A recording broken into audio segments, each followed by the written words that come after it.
Okay guys, here's the deal. This box did not work out. I knew this a little early on that this might not work. Shut up, cat. I'd really appreciate if you just wouldn't meow at the door for 20 minutes. Okay, so what I should have done is rip the lid pieces off on the table saw beforehand, so that way I could have cut these dovetails individually. I don't know if you guys can tell. I'll get some close-up shots so you guys can see. This pin right here is it's way too thin. It wasn't going to work. After I sand everything down, it's just not going to work. So I'm just going to leave this box like this. I might put a coat of finish on it and leave it in my room forever and be done with it. I'm going to be redoing this box and doing it the right way, but I was going to discard this video. I'm not going to do that. I'm just going to upload this. Maybe you guys can find some inspiration in it. I'm going to redo it and then upload another video of the successful build.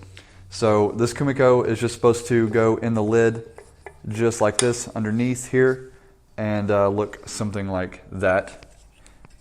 It would have looked really good, and these dovetails came out perfect, and I'm really kind of sad that this box didn't work out, but it happens. So I'm just going to redo it. No big deal. Wasn't too hard of a project, and you guys will see that. I'm working on so many other projects right now. I've got some end tables over there. I've got a jewelry box right here. It's going to be the most complicated project I've done so far. I've got a ton of projects coming up for you guys. I've got a couple that have been done for a while, just haven't had a chance to edit the videos, so look out for those. Yeah, I've also got some more Kumiko stuff. Some of you guys have been wondering why I haven't been making a how-to or tutorial video on how I made my Kumiko jig for my table saw. And the reason I haven't done that is because I'm not thoroughly pleased with it. Based on the previous videos, I've had some good results with it, but I've also had a lot of bad results with it.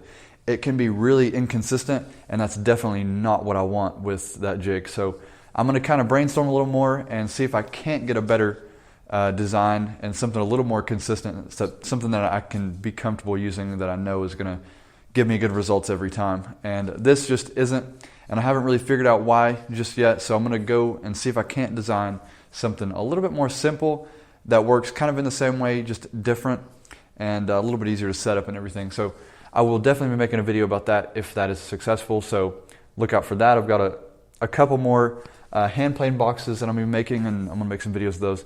So I've got a lot of things in store. Also, I've got a dining room table for my kitchen. That'll be before Christmas. Hopefully I'll get that uploaded before Christmas. I doubt it. I got a lot of Christmas presents coming up. There has been a lot of work going on here, just haven't had time to edit the videos. So keep watching, guys. Hopefully you enjoy the videos, and I will see you guys next time.